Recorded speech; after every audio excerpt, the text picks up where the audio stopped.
Life is short, though I keep this from my children. Life is short, and I've shortened mine in 1,000 delicious, ill-advised ways, baby. 1,000 deliciously ill-advised ways. I'll keep from my children. The world is at least 50% terrible, and that's a conservative estimate, though I keep this from my children.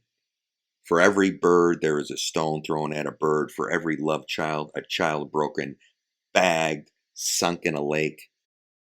Life is short, and the world is at least half terrible. And for every kind stranger, there is one who would break you, though I keep this from my children. I'm trying to sell them the world. Any decent realtor walking you through a real shithole chirps on about good bones. This place could be beautiful, right? You could make this place beautiful.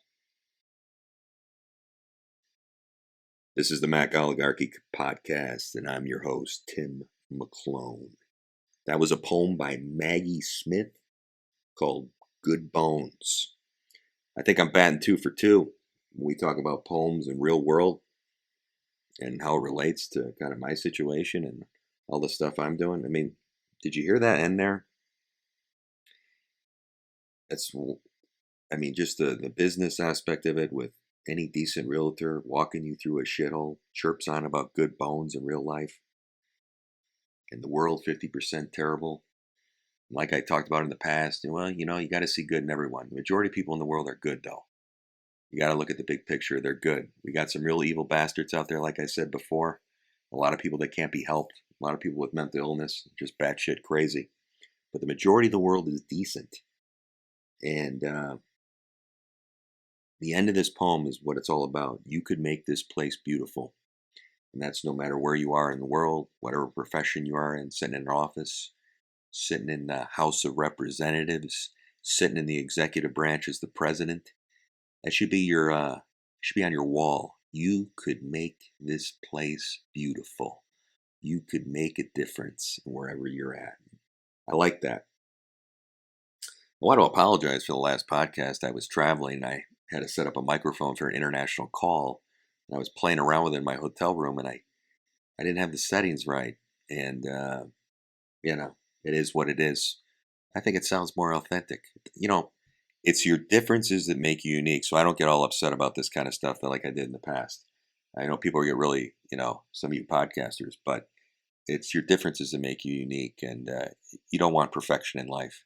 You don't want the perfect body. You don't want any of that. When I used to date people, I always look for unique differences, because the perfect face, whatever, that's ordinary. Remember the movie American Beauty? See, the girl that I would have chose is the one that he chose. Because ordinary is a thumbprint on the window of a skyscraper. It's nothing. It's boring. I always chose unique when it comes to my friends or my lovers. And that's how you got to run your life. And I learned that very early on at about 23, 24 when I was abroad from a mentor. You don't want to go with ordinary. You don't pick the most beautiful thing in the room. You pick what's different and unique. I look at the elbows. I look at the feet. I look at how someone walks. That's someone I want to get to know. I don't look at the eyes and the hair and the bullshit and all the makeup. Remember, it's the ordinary ones that are going to change the world. It's not the people after status, money, or cash. And those are the people that I surrounded myself with my entire life, as my dad said. It's the ordinary ones that you want to hang out with. So, I like to start with a quote, my poems, and after my poems. And I got one for you right now. Every man has his secret sorrows, which the world knows not. And oftentimes we call a man cold when he's only sad. That's by Longfellow. That's right. See, I'll take my own personality. Sometimes, you might be a little morose. You're a deep thinker. You're in your head. And people think you might be cold. But you're just, you know all the pain in the world. And you've experienced a lot of pain. So you walk around with a little sadness for the world. That's what I do. Because I know all the pain out there. I know what that's like. And so my point is, don't be so quick to judge someone and go, "Wow, they're cold." What I've learned, and I've talked about this, is you don't know what someone's dealing with. I just had a situation the other day. I personally was pissed off. I think the guy's a moron. But the way I handle that now is, hey, I don't know what they're dealing with in their life. I don't know what happened, 2 days prior when this person was said they were going to do something for me, and they didn't come through. Maybe he had a fight with his wife. Maybe his child got sick. You don't know. So that's how I approach it now, to get that out of my head. That guy's he's accessing my headspace. I got to get him out. You don't know what people are dealing with, so you can't take it so personally. And that's how I deal with that stuff. So listen, I want to change things up. You guys know, and gals, and and he, she, they's, everyone, that I'm passionate about health and fitness. And I did my 44 pearls of health and fitness. I think I'm on number 15 of my 44 pearls of health and fitness. It's been a little while, and I usually end with it, but I'm going to lead with it this time because I'm training for something right now, and it kind of put me in a happy mood because I needed a new motivation. I was with a bunch of friends, and someone said to me, I don't want to get into it. We're seeing a video of yeah, I like to watch UFC. I've gone to some fights, and there was a video of Brock Lesnar, and this I didn't know that he was a football player, and he did all these things, and just the athleticism of him is unbelievable. And and they showed him going through like a combine and for football, and vertical and 40-yard dash and bench press. Anyway, he bench pressed 225 30 times, and then I saw on the Joe Rogan podcast, because it linked to that for some reason. Joe Rogan said this guy's a beast, he's an animal, what he does, and he bench pressed 30 times, 225. Well, I kept my head down, I kept a little secret, but long story short, my best is 34 times. And so my friend, I said I could do that, no problem. You know, I'm talking a little shit. And my friend said, bullshit, I bet you can. I bet you 20 grand. I took the bet 2 days ago. So, of course, the last 48 hours I've been panicking because I don't train for hardcore strength anymore and endurance like that. I do a lot more time under tension, slow controlled reps, because I don't want to get injured. I'm not 25 years old anymore. But my best is 225, 34. I could incline sets of 8 to 10, 315. And I could squat 480 for 5, no wraps, no belt. You do everything raw. You don't ever wear a belt. It doesn't do anything to help you. And you don't wear wrist wraps. None of that counts. Elbow wraps. You want to go against me, you can't wear any of that crap. It doesn't do anything. A belt doesn't protect your back. If you're going to do onesies, twosies, and you want to do a PR for ego, it gives you a little bounce at the bottom, but it's not going to protect the delicateness of your spine. Very little, keeping your stomach tight and all that. A little support. But you think it's really going to help you? No. And knee wraps when you can add 100 pounds to the weights. That's stupid, because the range of motion, when you go ass to grass, which is the way you should squat, there's weak points in going up and down, and you're going to make your knees weak. You don't want to wear wraps and all that bullshit, and even sleeves. If you're strengthening your knees, and there's like 5 or 6 exercises that I do every other day to strengthen my knees, you're not going to have any problems. But anyway, I took that bet for 20 grand. So I start training again tomorrow. Now I do train every other day, but this is going to give me some motivation, and I think I can do it. So we'll see. But I need motivation right now, and that's anything in life, when your goals or your personal goals or professional. This is just a motivational too. The problem with me is you get obsessed with things and you go too far, and you don't want to do that. So I do steady road right now, but this will allow me to just really focus. So it's going to take me about 120 days. I figure what I got to do to build up my ligaments and tendons. And I mean, what you have to do as far as benching and these things to strengthen that is I do half reps, which I used to do way back in the day, meaning I would put 400 or 500 pounds on the rack, and I would do, take it off the rack and go down just 5 inches. So you get your body used to a ton of weight, more than half the weight you have to do. So if I have to do 225, plus I have to build my endurance up, I need to be putting 500, 600 pounds, 500 pounds on the rack. And so, um, I have to do things like that and then train for endurance and a little bit of cardio and stuff. Anyway, I took the bet, 20 G's, 4 months. We'll see if I can do it. But it's good motivation for me to get me, a little hardcore in the gym, and I get obsessed. So I'll be obsessed with that the last 4 months. So that means, even though I don't really drink anyway, no drinking, my diet, everything's going to be on point, and my body responds very well to the weights. So, and one thing I am doing, and I just started yesterday, and this is what I want to talk about for the health and fitness tip. And a lot of people have talked about these two things, and I'm not going to delve into the micro. You can go on YouTube and look at videos as far as dosing, all that stuff. But if you know me, I'm all about never getting injured, um, staying healthy. The most important thing you need to do that I was taught very early on is keeping your joints healthy. And there's a few things that I do, and I'll take you through them to keep my joints healthy in the way I train. But as far as supplementation goes, I think there's some things you can do, and it's so important. So, I mean, I'm going to top line this stuff, and you can go on YouTube, and everyone's talked about this stuff, and they have their own, perspective. So you just watch YouTube videos, and I'm just going to give my top line perspective. But the most important thing you want to do is have some type of, joint fuel, like a comprehensive joint care. And everyone knows about glucosamine, Ceridian, MSN, and turmeric and all that stuff that's in some of these products. The product that I like it's called Animal Flex Comprehensive Joint Care. If you know the Animal line, they're multivitamin pack. They've been around a long time, and I'm a little nuts like that. I took it to have the lab tested, and the Animal Flex Comprehensive Joint Care came back at 96 and some change purity and all the ingredients that were in there. So you want to talk about, just lubricating your joints for smoother movement, comfort, all that good stuff, and superior absorption. They've got a good track record because 99% of supplements are not tested. A lot of garbage out there.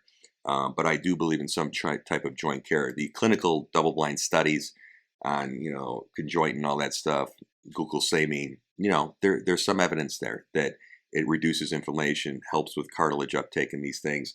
It's not majorly mind blowing. Oh my God, you're gonna need a knee replacement. You're gonna take this stuff. Absolutely not. But for preventative, trying to keep inflammation down, I take it 5 days a week, Monday through Friday. So definitely some type of oral care there. I think that's a must. And I recommend you're 25 years of age or older, especially, if you're training heavy and all these things in your 20s. Yes, you recover better and you're not as susceptible to injuries, but the key is not to get injured because it can really set you back. So investing in that, I think, is key. Now, you want to get a little more aggressive, and this is what I'm coming to, is BPC 157 and TB 500. I've taken it only twice, and because I'm doing this training thing for over the next 4 months. I just started taking it 2 days ago, and I'll just get into it real quick. I'm not going to delve too deep. So, BP 157 is basically it's a body protecting compound. It's a peptide. It's a synthetic peptide that has garnered a lot of interest in the scientific community for its potential healing and regeneration. It's roughly 15 amino acids derived from protective proteins found in the human stomach. So it's got a wide range of therapeutic benefits. All the studies, of course, have been in animal models, horse, you know. But what I go off of, ladies and gentlemen, just go on YouTube or anything and see the people that have taken it. There are people that have taken it that absolutely swear they got nothing. And there are a lot of other people that have taken it and said it worked. Like I said, when I took it, I had some tendonitis in my shoulder, but not my rotator cuff. It went away. So the benefits they claim: accelerating wound healing, soft tissue injury recovery, improving bone and joint health, enhancing digestive function. It's normalizing your blood pressure, helping with Alzheimer's, leaky gut. Uh, you know, they make bold claims about reversing alcohol intoxication, positively impact your mood, uh, anti-cancer properties. So, bottom line is for wound healing, and it's very powerful. And I'll tell you the way I take it. So look into BPC 157. Like I said, I've taken it before. One of my friends swears by it. He's taken it. One of my trainers swears by it. But I also have a friend that took it and said he got nothing out of it. TB500 also, so this is the second one, it has shown clinical promise to improve wound healing and blood vessel improvement. It's a popular recovery treatment because of its natural benefits. I know a UFC guy that's on it, and I know a professional athlete in Wisconsin that's on it all the time. Um, so it might be, TB 500, it's a peptide therapy that might be the right treatment to help restore muscle, reverse aging, and reducing inflammation. The biggest thing with your body, and everyone talks about this now, and if you're in the know, it's about keeping inflammation down in your body. And that's what these products do.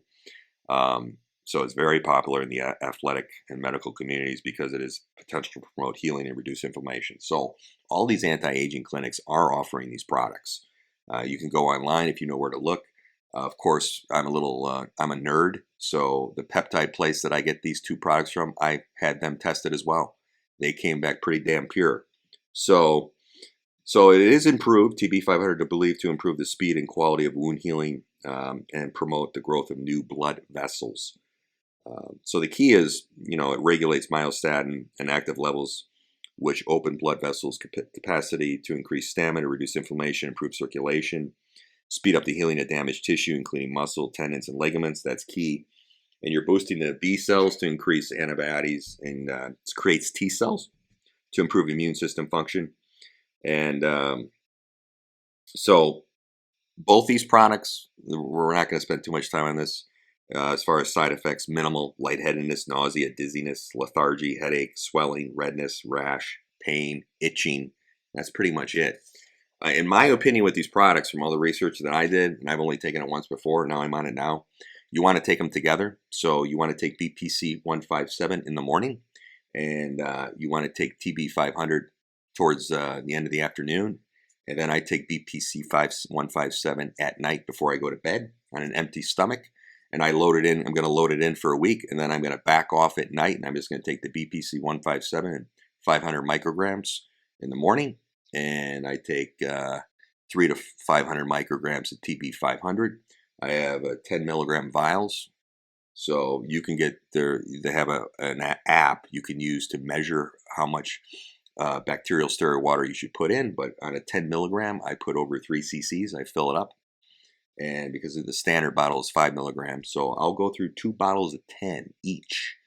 Now, taking it, I've seen anywhere from 12 days to 3 months. I don't believe in taking it long term. I believe you should take it for max of 30 to 45 days. I've seen people get results within 3 or 4 days. They start feeling better. Usually it's about a week if it starts working. But my protocol is take it a month and go off.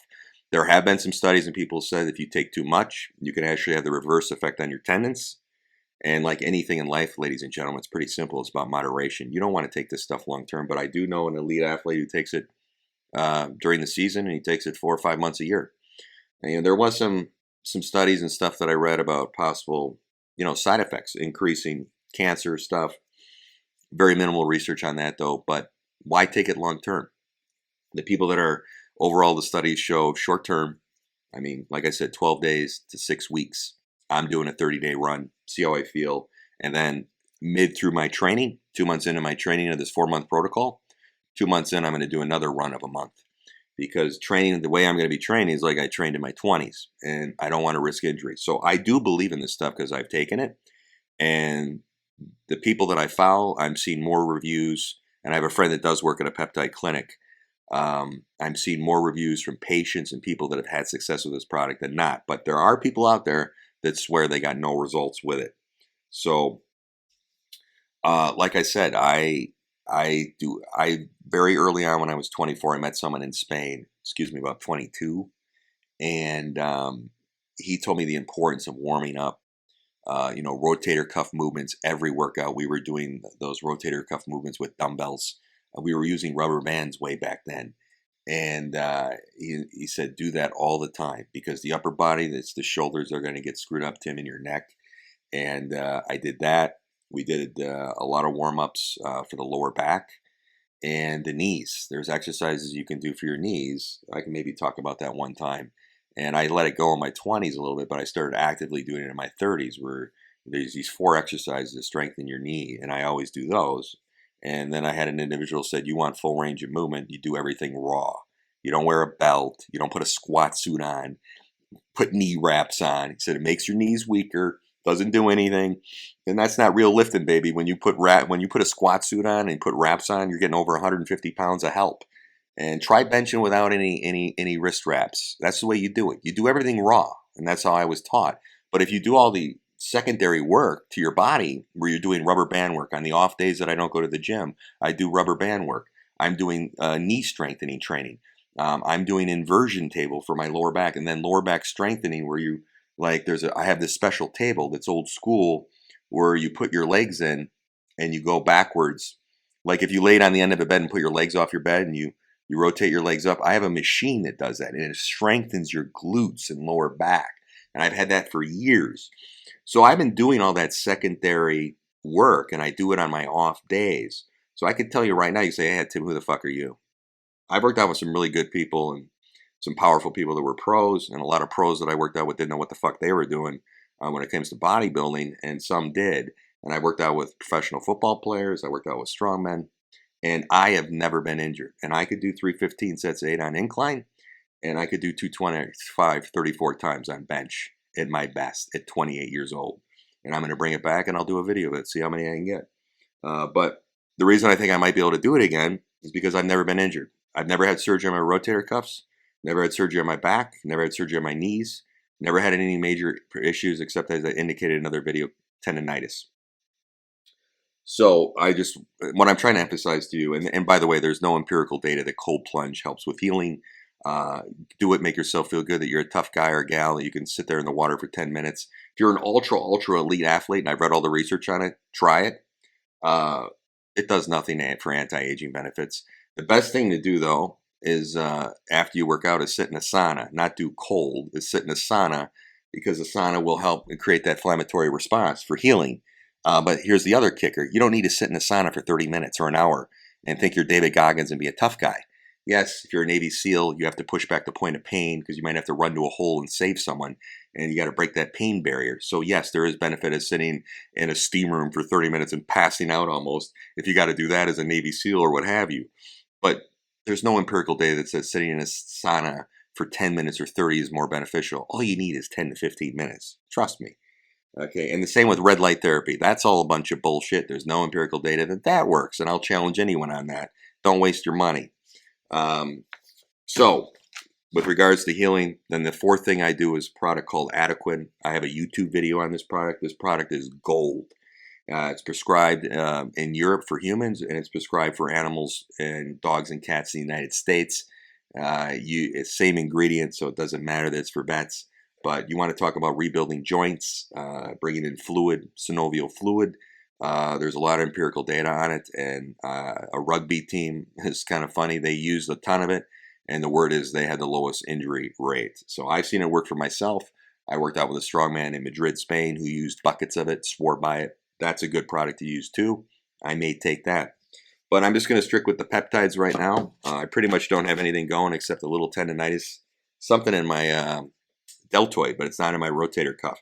Feels a little better after 72 4 days on the PPC. Or no, excuse me, I've been on it 5 days now. So I'll keep you posted on that, but I'm doing a 30-day course of that. But my point is, you want to be able to be mobile when you're 60, 70, 80 years old if you make it that long. And your focus should be on not getting injured and injury prevention, especially when you're older. You know, I could get over an injury. I got a few like muscle. I didn't tear anything, but like strains in my hamstrings and stuff like that. And I had some glute issues that I thought was my back in my 20s, but I needed to get orthotics, and I walked like a duck, and I had to get my walking straight. When I got orthotics and I learned how to stretch correctly, a lot of my issues with pain and muscle went away, but it was never disc. It was never I tore anything or cartilage. So in that respect, I've been lucky, but I also appreciate the people that helped me out early on, living an active lifestyle, to how to properly warm up and train and not get right into it. So I'll give an example for the bodybuilding crowd. Well, you know, when I saw a video of Dorian Yates when he says, yeah, to this guy who's a pro, he's like, yeah, no, start with 225 on incline. And this guy's like, hey, brother, I want to warm up with 135 and then go 225, then maybe go 315, then go 405. Well, and then Lou Ferrigno was famous for going 95 pounds on incline, then going 115, then going a 45 plate and doing 15 to 20 reps and then getting into it. My point is, what does Dorian Yates care how this guy wants to warm up? That's why Dorian Yates has been worn out to shit. Fine, do your one work set. He should only care about what that work set is when you finally work your way up to it. But if someone wants to warm up, because everybody's different, and I'm telling you, you want to get used to the weight and get under it. I start with 95 pounds when I could do 315 for reps on incline, and I can do 225 now. I start with 95 pounds, and then I do 115. I go 5, 5, 135, 5, and then I go 185, 10, and then I get to 225 and I go 5, and then 275 I used to go, 3, and just to work my, then I go 315, one work set, and I do 8 in my best. But who cares how someone warms up is my point. You want to do, in my opinion, a minimum of 4 to 5 warm-ups before you get to your work set. So starting with 225, and even this guy was like, well, I'd like to start with 135, Dorian. And, I personally think, 3 or 4 warm-ups, and this guy's had some injuries. But I just thought that was interesting. I mean, it would take the ego out of it. Who cares if you're a personal trainer? You warm up how your body wants to, but the more warm-ups, the better, in my opinion. Always err on the side of caution. And I used to go very heavy, and I've never been injured. So, I don't take the drugs Dorian does, but I just think that's bad advice. Warm up. Doesn't matter where you start and how you get to 405, where you want them to go. Warm up, and if you got to do 4 sets and then get to your 405, fine. But why go 225, 315, 405, and then get injured? Just, who cares? Just warm up how you need to warm up. Always err on the side of caution. So my protocol is, you want to flex comprehensive joint care, BPC, TB500, and adequate. Those are your 4. And like I said, on your secondary days, you're not in the gym or whatever, I usually work out 1 day on, 2 to 3 off, or 1 on, 1 off. And I'll say this, the biggest mistake people make, your body can take a punishment. That's true. You can work out 6 days a week, and everyone worries about this overtraining. But remember, when you work out, and if you do it right, and you're not looking at your cell phone, you're not listening to music, you're not in the gym talking to people, which I don't do. I work out hard. You want your body, after you work out, has to recover from that workout. Remember this. And then after it recovers, your body has to grow. So you honestly think, let's say you do a leg workout and you work out hard and do it right. The next day you can do a chest workout. Just because you're not hitting legs, your whole body needs to recover. Remember, your body has to recover and then it has to grow. That's not going to happen in 24, and I would argue even 48 hours. I got my best results when I do one workout and I take 48 hours off. And during those 48 hours off, I'm doing time under tension, just rubber band work, stretching, my rotator cuff stuff, my knee stuff. And that's how I risk not getting injured, because for 48 hours, I'm sitting in a sauna, I'm doing rubber band work, I'm doing some sit-ups, I'm doing a little yoga. And then after 48 hours, I'm telling you, when I come back in the gym, I'm strong. It's less chance for injury. And someone a long time ago taught me that. Even if you're on performance-enhancing drugs, you can go a little more, but you still need to recover and grow. Your body's not going to recover from any workout in 24 hours. If you do low intensity, you can do that for a short period of time, 6 days a week. But you're eventually going to have to back off. So I'm just telling you, I've done it all 6, 7 days a week. I've done 5 days a week. I've done 2 on, 1 off. 4 days in a row, 5 days in a row, the weekend off. The best routine for me, if I get itching to go to is 1 day on and I take 2 off for hardcore weight training. And the days off, like I said, I'm doing secondary work. And then also 1 on, 1 off work for me. But in my opinion, 1 day on, 2 to 3 off, 48 hours minimum, that worked the best for me for results. And that's what I'm going to be doing now. So injury prevention is so key, whether you're anything in life. And I also incorporated swimming, which is one of the best exercises you can do, period. Top 2, swimming for joint recovery, joint health, and body health and flexibility. So I swim laps and I run in a pool 2 to 3 days a week on top of that. So that's the key when you get into this, and especially when you get older. You just want to make sure you're doing prevention and you don't get injured, because once it happens, to get over an injury is going to set you back. And I go into the gym now paranoid, and I think it's good to be overly paranoid. I'm going to get injured. And I never let my ego, when I'm working out with some people and they want me to go heavy, I'm like, no, dude, I'm good. Because now it's all about time under tension. And I know a lot of people are like, oh, you pussy. But time under tension works. Try doing 185 on incline, doing slow counts of 5 on the way down. Good luck with that. It's a lot harder, and that's why a lot of people don't want to do it. Try doing a squat when you go down for 3 or 4 counts. So I put 95 pounds on, up to 135. I do 5 counts, down, up. Just burns the hell out of your legs. So those are my 4 things that I lean into for joint health. And I think it transitions nicely into the first story, the Olympics. You want to hear this? This is gonna. I mean, I don't know if you're normal. Uh, Chromosome testing is scientifically not true anymore, according to the IOC president. Let me state that again, ladies and gentlemen. Chromosome testing is scientifically not true anymore. That's according to the IOC president. So the International Olympic Committee, the IOC president, Thomas Bach, revealed Friday that he no longer believes in biological science, ladies and gentlemen. There's no such thing as XYXX. Biological science doesn't exist. Even though we could just end this whole argument tomorrow and we could have these boxers just do a DNA swab in their mouth. No, we don't want to do that.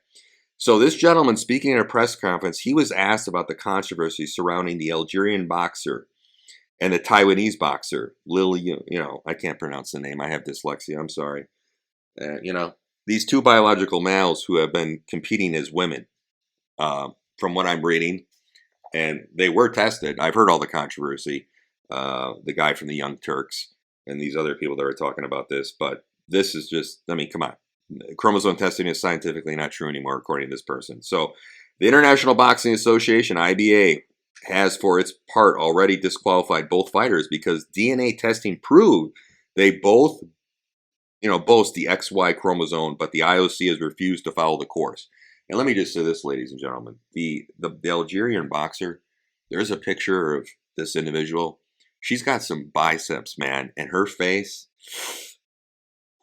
really looks like a guy to me, man. I don't want to be rude, but wow. Come on. It's pretty obvious to me. But I do believe in biological testing to end this argument. So they were disqualified. I heard all the Russian thing and the story that, it's all bullshit, but they could have appealed and they didn't appeal. So, question about this disparity on Friday, Batch essentially revealed that he doesn't believe in basic chromosomal biological science. This is not the question of inclusion. This is a question of justice, he said. When asked if so-called inclusion is being prioritized over fairness and women's safety, he said, it is not as easy as some say in this culture war may now want to portray it, that an XX or an XY is the clear distinction between the man and the woman, he continued. Yeah, it is, sir. This is scientifically not true anymore, and therefore these 2 are women, and they have the right to participate in this women's competition because, their passport says they're a woman. So, hey, they have a right to participate. I don't want to get too political on this, but the bottom line is we're the feminists right now. The bottom line is this, the big picture, men should not be competing in women's sports. Okay, that's why we've had 2 different classes of sports for men and 2 classes, and for women. That's why Serena Williams said she did. When this whole thing with John McEnroe happened, she said she couldn't beat Andy or the top 500, the 500 worst player in men's tennis, and she couldn't. Men are stronger. Men are different. They're built differently. Testosterone is all the difference in the world. Women have some testosterone, but not as much as men. And they can't. The swimmer, she said, Riley, her boyfriend, she said, is not even really a competitive swimmer. And she's like one of the best in the world as a woman. She said he could beat her. It just is what it is. Sorry, ladies and gentlemen, it is what it is. And if you do have an XY chromosome, you shouldn't be competing against an XX. And we're the feminists right now. What are we into? And I know there's people that are into this. Are we into seeing, men beat up women now? Because that's what's happening. Men are beating up women in sports. And it's absolutely disgusting. Okay? I'm just saying I believe that there's 2 sets of sports. There should be sports for men, and there should be sports for a woman. What's wrong with that? I think that's pretty normal, right? So I haven't delved too deep into this, but I know they failed the test. And why don't we just clear it up? Because he knows now. He's saying that because he knows they failed. They got an XY, and they don't want to do the DNA swab, which is simple to solve this whole thing. It's disgusting. Let's let women play against women and men play against men. And if you have a penis, even though you like to dress up as a woman, you shouldn't go in a little girl's locker room. Okay? Okay, we shouldn't be talking about transgender sex with a 5-year-old girl, just like we shouldn't be talking about sex between a man and a woman with a 8-year-old girl. We don't do those things. We let them figure it out for themselves, and they go to mommy and daddy, and then you have that conversation very delicately. Okay, kids got a lot of other things to worry about in life, but we don't need to have men punching women and encouraging beating up of women in a boxing match. It's disgusting. So that's my take on it. I'm all for transgenderism, 100%. I'm just all for some barriers. Men shouldn't be competing in women's sports, period. Because they failed competing against men, so now they want to play a game and go compete against women. Unbelievable. So moving on to business, ladies and gentlemen, Americans are poor. They are poor. I don't care what anyone says. The first world country is supposed to be the richest country in the world, and I harp on this. I know you want to hit me over the head. 60% of Americans only have $400 in a savings account, a one-time emergency. How are we a healthy country? The United States Misery Index raises again, ladies and gentlemen. Inflation remains persistent, and citizens have lost more than 24% of their purchasing power since 2019. 24%. With a 0.6% negative real wage growth in January 21 through January 24, period. Real wage growth in 24 is raising only about 0.8% year over year, folks. You know, people always say on the news the strength of the United States economy and the unfairness of perceiving things that are less than stellar. It's really the strongest economy ever, ever, ever, ever. You know, ladies and gentlemen, it's evident that it is far from being the strongest economy ever, and those are the facts. It is the biggest fucking mirage ever. When I drive around and see all the homeless, which this is another talk for another day. I had an interesting conversation. It's done by design, the homeless issue. But when we see all the poor people, we see the potholes in the streets. And I go to Dubai and I see how beautiful Abu Dhabi is in Dubai. It's just a joke. And the amount of regulations, I was talking to this guy to get a bridge built or do these things that they should do because the environmental codes, nothing gets done here. That doesn't happen in China. As someone talked about this on TV, how China knocks out a bridge or a building in a week because of all our regulations in the United States. So I talked about this last time. This goes hand in hand with Americans are poor. The United States unemployment rate has risen to 4.1%, the highest in 3 years. They can't hide it now, but it's even higher because I've always said the United States Census, they count part-time jobs.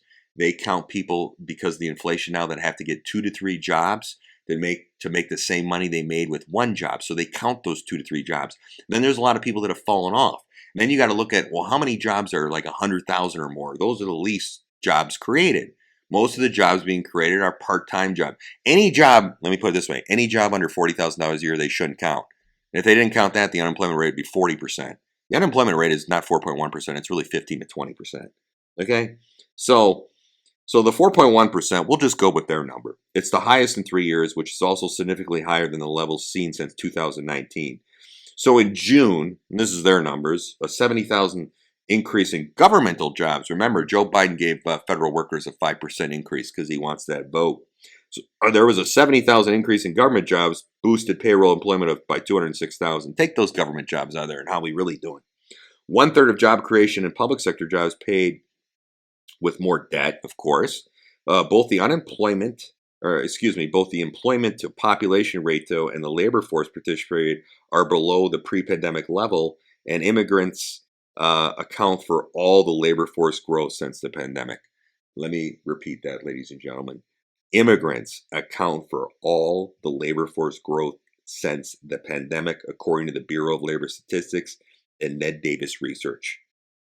So, you know, inflation, folks, remains persistent. Citizens have lost more than 24% of their purchasing power since 2019, with a 0.6% negative real wage growth in January 21 to January 24. Real wage growth in 24 is raising only 0.8% year over year. What a joke. This shows why the United States Misery Index is rising to 7.4% in June from 6.8% in January. So the Misery Index, it measures, you know, the unemployment and inflation, bottomed out at 68% in 23 and has been worsening since then. Furthermore, the index is far away from the pre-pandemic level of 5.4%. So, you know, all these measures, ladies and gentlemen, when you dig into the micro just a little bit, it allows us to understand why Americans are negative about the economy. It's the economy, stupid. And I wish everything was going well under Joe Biden. I'd say, I'm going to vote for this guy. But this guy and his administration destroyed the economy. Don't listen to the mirage of the general media. It's a shit show. And it should never happen in this country. You know, if we opened up Anwar on federal land, and people have talked about this, Bill O'Reilly, the Republicans, well, the Democrats will never do it, and the Republicans might. But they'll never do it either because they'll get bought out by special interests and lobbyists. It would generate trillions of dollars to the deficit. Trillions. We would be blowing. I mean, Russia would be on their knees. Everyone. If we open up Anwar, that would solve a lot of our debt problems over the years. Trillions of dollars. Look into it. 100% fact. So, you know, despite, messages of, redistribution, all these social policies and equity, diversity, equity, inclusion. The average citizen right now is poor, and only the really, really wealthy have been able to improve their position in negative, during the high rates of inflation. Thanks to investment in the stock market, of course. You're investing in the stock market and real estate, and you're offsetting some of these issues, of course. But, if you're a real American like me, you think about everybody. And it hurts everyone in this whole economy when I want everyone to do well. So this number, if you really follow this stuff, shouldn't come as a surprise. I've been calling this out for a year and a half. I was saying it wasn't transitory when they were saying it was transitory. I'm on video. I called them out a year and a half on their bullshit, and they finally had to admit it. It's important to remember this, ladies and gentlemen. There is nothing social about increasing debt, deficit, spending, and taxes. Okay? There's nothing social about it. Let's focus on the debt, deficit, and spending, and taxes. I think if we look forward, a lot of Americans are going to have to choose between two options: further impoverishment with, the Keynesian policies of making a dramatic pro-growth turn where policy is targeted at improving disposable income and increasing investment and strengthening productivity and real economic growth. We all know, and this is the rub, we all know it will be impossible to cut the current deficit with tax hikes. There is no revenue measure that will generate $2 trillion US per year, and it's impossible to increase taxes further without punishing investment. Open up Anwar. It's trillions of dollars. So the problem in the United States is mandatory spending, as the CBO expert outlines, to reach 24.9% of GDP in 2036. But, revenues will reach a record, but it's going to be insufficient at 18%. So my opinion, if the Federal Reserve continues to monetize debt, Americans will suffer from inflation impact as well as rising cost of housing. The U.S. dollar purchasing power will continue to decline. However, it is easier to create $2 trillion US of productive GDP than to tax $2 additional trillion per year out of the existing fiscal base, ladies and gentlemen. So, the only solution, and it's pretty simple, and they know this, for the United States is pro-growth, pro-business policies that defend the purchasing power of the U.S. dollar. So these so-called social policies have only made everyone poor and hurt the middle class. This diversity, equity, inclusion. We know a lot of companies are going away from that bullshit and all these social. Let's bring back entrepreneurship. Let's bring back capitalism. You give me 20% growth in California, they've ruined that fucking state and everyone's moving out. I mean, major companies. I mean, really, really rich people are moving in. That's what a lot of people in the Midwest don't understand. Poor people are moving out. Really rich people are moving in. They count illegals in the census. I did an interesting talk on that. But it's just ridiculous what some of these blue states are going. And you see, if I'm the governor, I'm like, hey, we're losing all these people to Florida, Texas, and Nevada, and other places. Just open it up. Let people work and make some money. It's unbelievable. And that leads me into this, where we're going in the United States, if you think this is not going to happen. Venezuela. Maduro orders mass arrest of opposition leaders. The arrest comes as more countries refuse to recognize the disputed presidential election results. So the regime of Venezuelan dictator Maduro is conducting mass arrests of Opposition leaders filing nationwide protest over election that campaigners believe the regime had stolen. 100% they did. They're going door to door killing people, arresting people. You have no idea what's going on.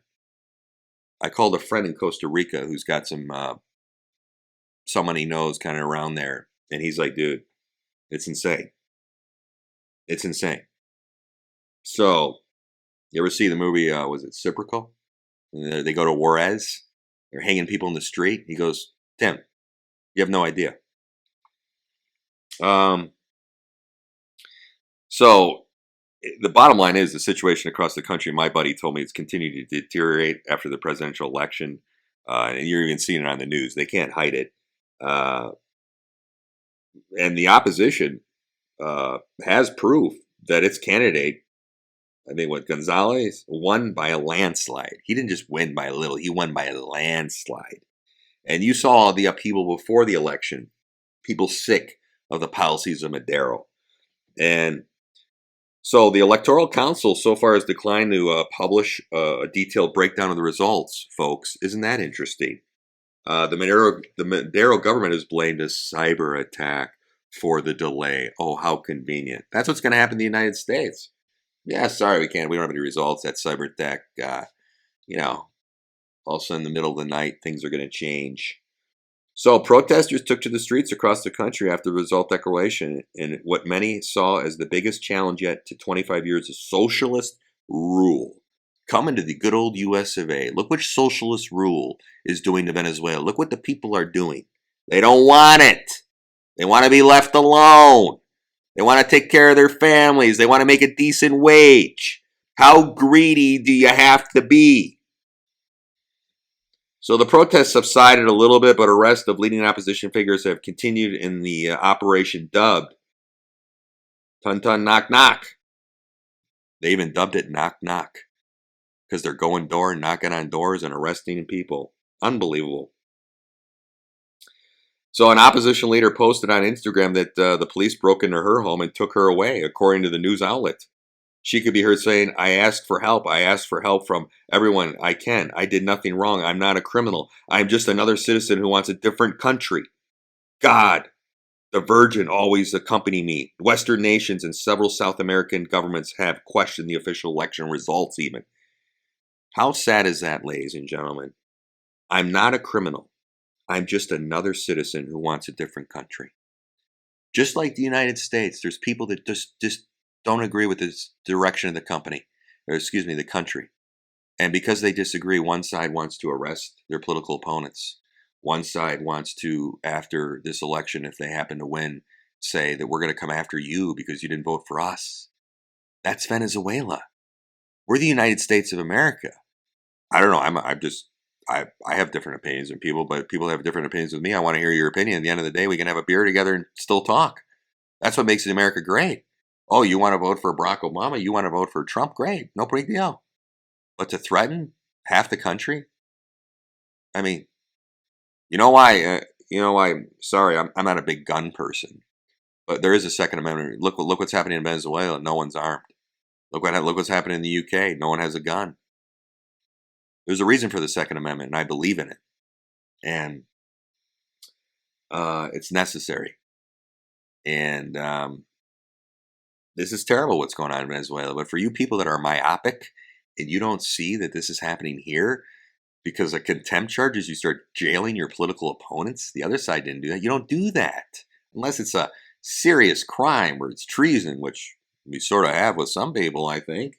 Okay, but contempt of court, you're going to go to jail for 4 months? That happened with Eric Holder and other people. I said when I started my podcast 11 podcasts ago, the reason I'm doing this is because I believe in freedom of speech. Everyone has a right to be heard, even with speech I disagree with. And that's why I do this. That's why I'm doing this. Everyone should be doing a podcast talking about it, even if I don't agree with your opinion. But one side doesn't believe in that. They don't want to hear your opinion. I'm a middle-of-the-road guy, by the way. I'm not hard this and that. I see both sides. I'm very liberal on issues. I'm a libertarian, baby. But I want to hear all sides. But one side wants to take that away. And thank God for Twitter, all that stuff that was exposed. Everyone should be appalled by that just because, well, I don't like that side anyway. So I'm happy they were censored. I'm happy the FBI is working at Twitter and the CIA, and this is unbelievable. The FBI is only supposed to be going after foreign entities, and I believe that the FBI and the CIA, the intelligence they provide and what they do is needed in this country. But I just think they've gone off the rails a little bit, so to speak. So, with that said, I don't like what's going on in Venezuela, folks, and you guys should be scared where, the people aren't picking the president of the United States. They're just killing their political opponents and locking them up and going to their house and taking them away. Maduro lost by a landslide. Everyone should be appalled. And that's what they want to do here. They don't want the people to decide elections anymore. Very scary. If that happens, we don't have a country anymore. And it's going to be cannibalism in the streets like Venezuela. So Elon Musk weighed in on VP Tampon Tim and Chameleon Camilla. That's him talking, not me. Elon Musk calls Kamala Harris a communist. Crackling Camilla, the communist, gets called out by Elon Musk in Wednesday's social media post. Camilla is quite literally a communist. Musk's statements were in response to another social media account discussing terminology favored by Harris, such as equitable distribution, and equity, which she uses in a video completion embedded in the post. Redistribution of wealth from the haves to the have-nots has been a key tenet of communism over the last 100 years. I would have to agree with that, Mr. Musk. Harris seemed to be rewording statements by famous communist figures throughout history, such as Karl Marx, according to at least one social media user.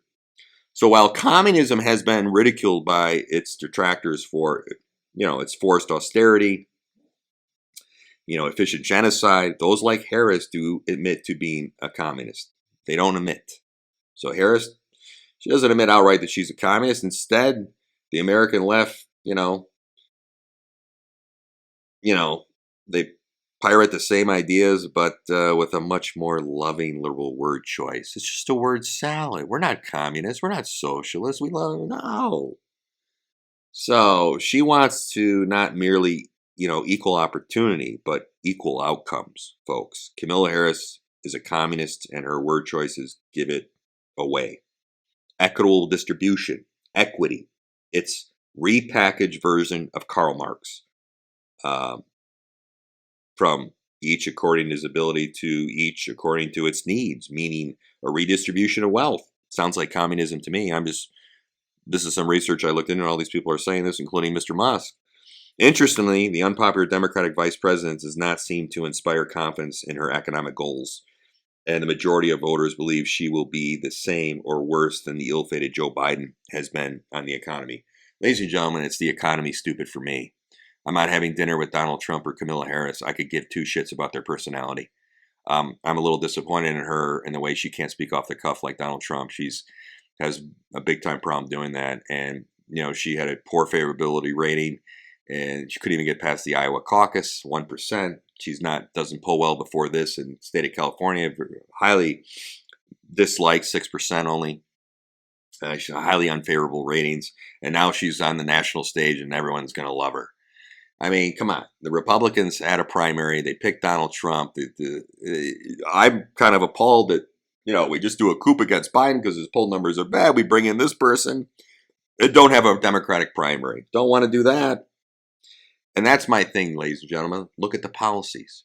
Kamala Harris's policies are going to be the same as Joe Biden. So how are you doing under Joe Biden?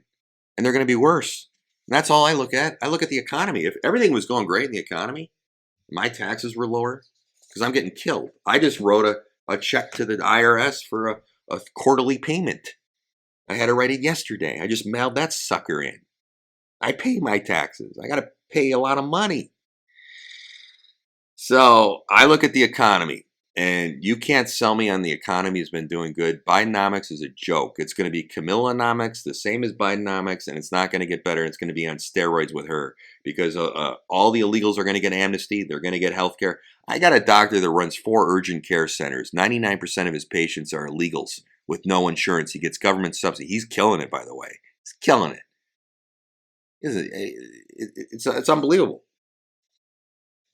So on the topic of kind of transitioning from Venezuela, Jamie Raskin lies, America into civil war.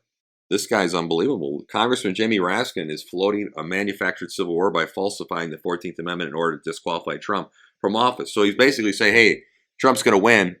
We'll still get him out after he wins. So if he's elected by falsely claiming that Trump incited an insurrection, first off, I'm just going on the data. Trump was never charged with an insurrection. No crime. He was never charged with an insurrection. No one was armed. Oh, they had flags, though. I don't want to get into this crap, but there was no charge for insurrection. There was no crime. And the January 6th committee destroyed all their evidence. The January 6th committee destroyed all their evidence. What happened to all that evidence? Isn't that interesting? It all disappeared. It's just unbelievable. Jamie, the people are supposed to decide elections. And if the people pick Joe Biden legitimately, or Kamala Harris, or Donald Trump, that's what we have to accept, I thought. So, you know, I'm against what Jamie Raskin is doing. Every American should be against it. Please understand the definition of an insurrection, what it is, and know the laws, because you can't do that. But hey, laws don't matter anymore. One side doesn't believe in laws. At least I hear one side not really talking about laws or the Constitution. So who knows? Maybe they'll be going door to door. You know, I mean, I got, you know, I pay taxes, and I mean, I'm generating money for BlackRock, by the way, because some of the stuff we own is under BlackRock and mortgages, and they make money off me. I mean, you want to put me in jail? I mean, you make a lot of money off me, and I pay taxes, and my clients pay a lot of taxes. Everyone I know pays Christ. You know, we generate a lot of money for the government and federal. And so, hey, if come after me. So, hey, even Jim Cramer, who I'm not a big fan of, he's been right a long time. He cost me some money, that clown. I did a talk on him. Jim Cramer finally gets it right. He said, if you care about your paycheck, you'll go with Trump. That's Jim Cramer. I saw the commentator look at him and goes, really? It's like if the commentator wanted to say that. Yeah, he goes, Jim Cramer finally gets it right. If you care about your paycheck, you go with Trump. That's one thing I'll agree with, ladies and gentlemen. You care. How are you doing under Trump? How is your gas price? How is your grocery bill? How are your living expenses? How is your car payment? How is your stock portfolio? You know, stock portfolio is doing pretty good. That's overinflated, all bullshit. More real under Trump. It's the economy, stupid, and safety for my family. No wars. Calling China out, dumping their goods in our country. Calling the EU out to pay their 2%. Remember what happened when he came in? Remember what he said to Russia? Remember he gave Russia Ukraine Javelin missiles? One guy gave him blankets. What happened with Russia? He told him, you go into Ukraine, we'll go into Moscow. Scared the shit out of him. That's what he told Xi Jinping. He's like, we'll go into, he said, we'll go into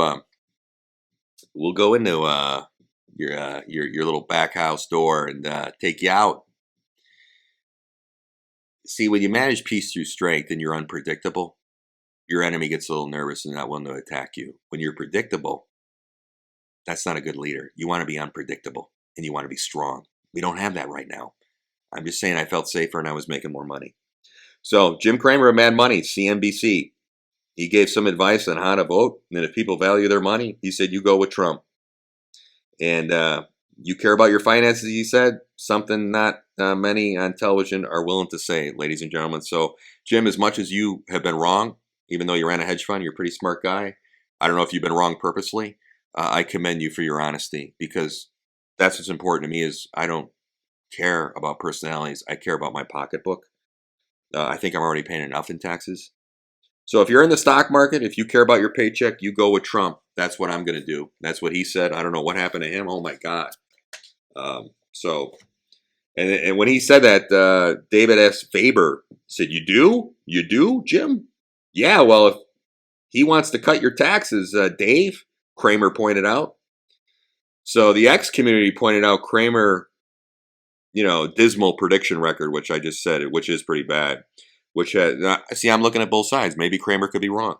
Which has become the butt of many jokes over the years. Others suggested this was maybe one time that CNBC host gets it right.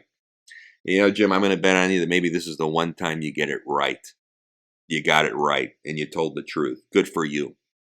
If you would do more of that and just be honest, and I'd watch more of your show if you'd call both sides and maybe give some people some money, because you can't be that dumb in some of your stock picks. It's terrible. My brother picks stocks better than you, by the way. Bottom line is this too, and that's what's going on right now, because people are looking at their pocketbook. Money will make anyone change their vote to a different party. And you know, this is what he said, and other people. He said, "I hope people raise an eyebrow and realize that Democrats are trying to bankrupt our country." And folks, I used to love the Democrats, but that's what the way I see it. They're trying to bankrupt our country. I think it's pretty simple, folks. If you care about common sense human being things, you go with Trump. And also, if you care about your well-being, you know.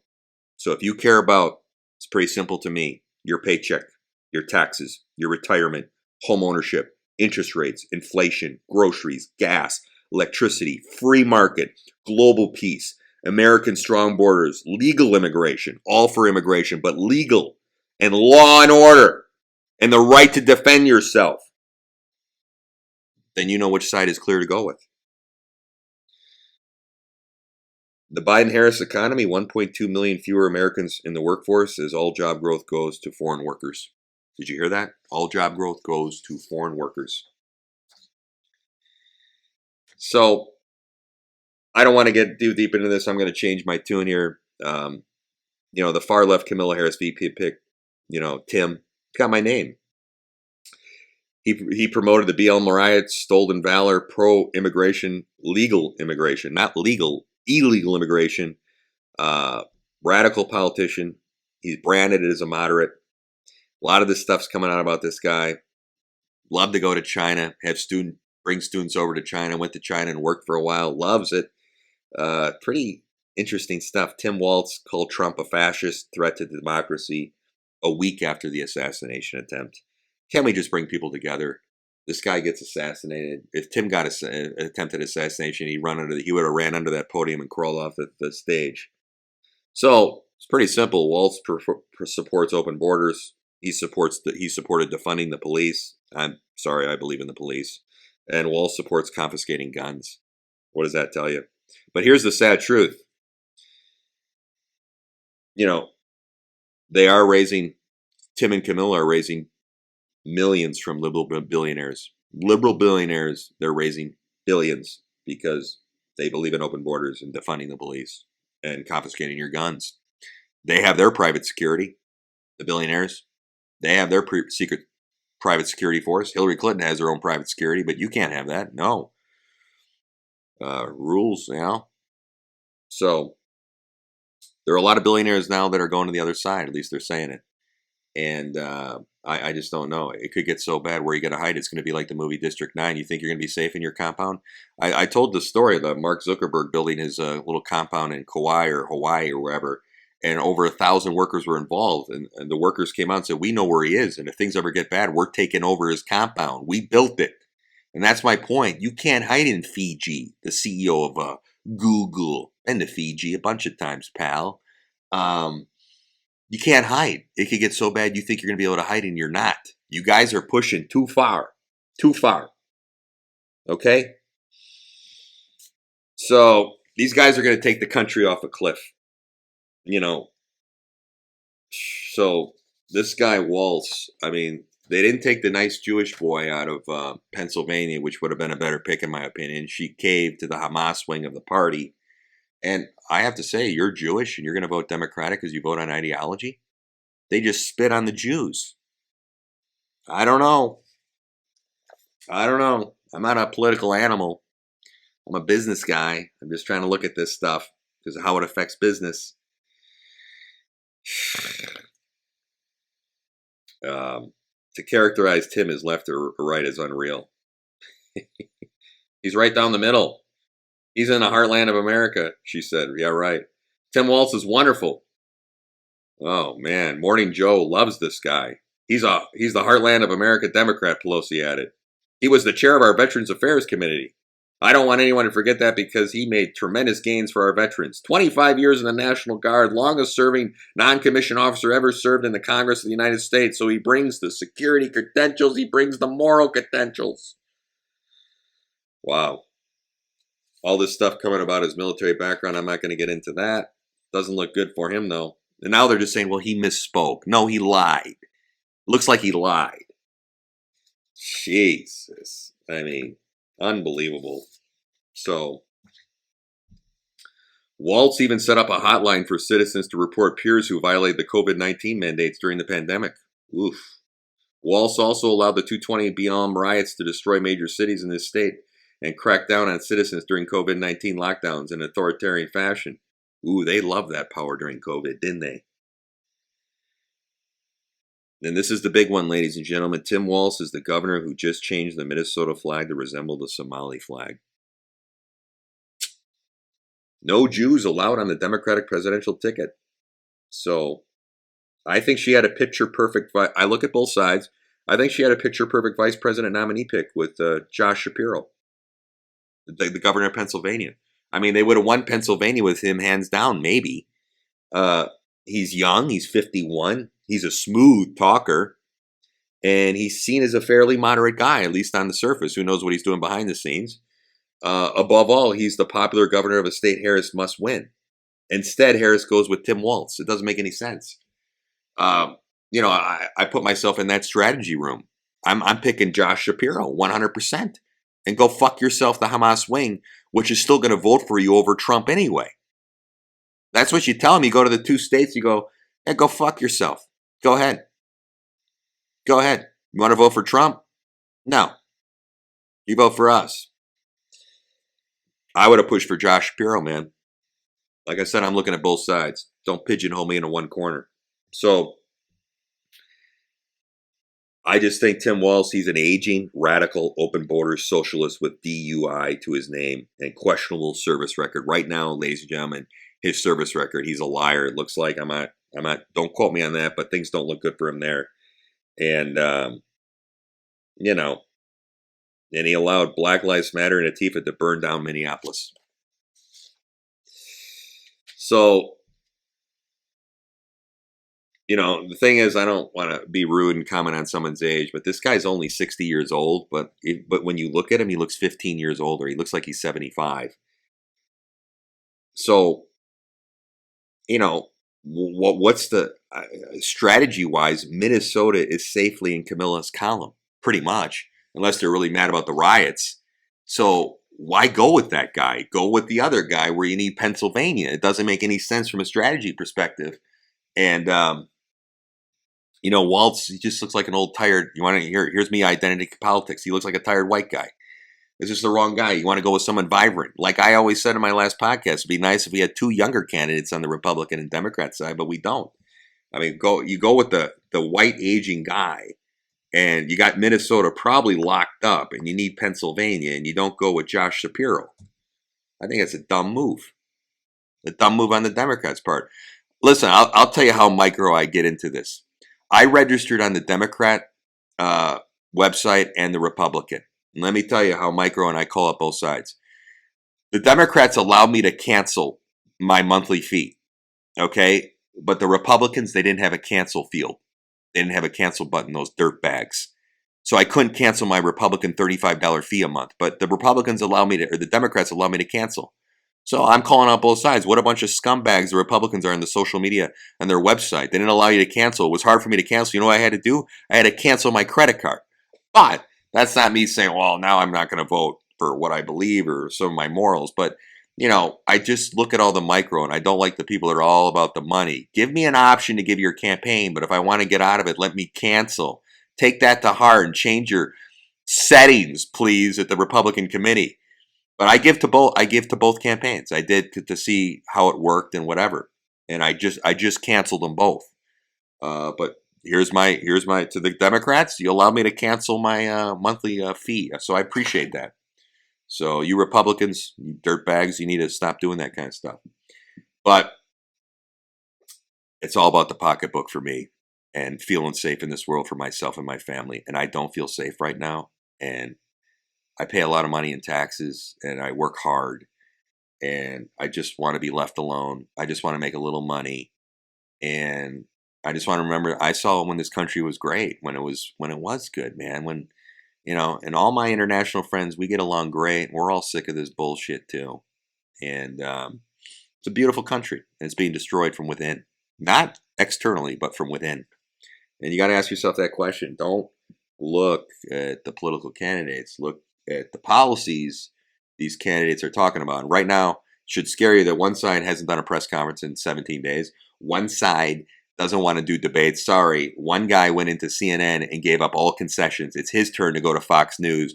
And based on his record and already being president, he's already debated everyone and goes into the lion's den for interviews time and time again and plays hardball. He has proven that he'll go in and give up everything to do interviews with the left. She hasn't done that yet, and she doesn't want to debate him. Well, I want to see, you don't even need a moderator. You go, okay, you go ahead 5 minutes on this issue. Now it's your turn to speak. That's the way you do a debate. And let them talk about the issues. I want to hear Camilla talk about the issues, and I want to hear Trump talk about the issues. I don't want to hear this back and forth. You know, I'm telling you, both sides. We don't want to hear this back and forth catty stuff about talking about race and all this stuff. Focus on the issues. Stop these games. All right. I got to get off my soapbox. I'm going to go to the beach, sit by the pool. So, like I always said, it's a long way to the top if you want to rock and roll. It's not going to happen overnight. Take your time. And Timmy Mclone is on a fitness mission over the next 4 months. You're going to see a dramatic transformation. I need the motivation right now. So we'll see if I can do more 225 more than 30 times on bench. See what we can do. All right. Love everyone. Take care, everyone. Ciao.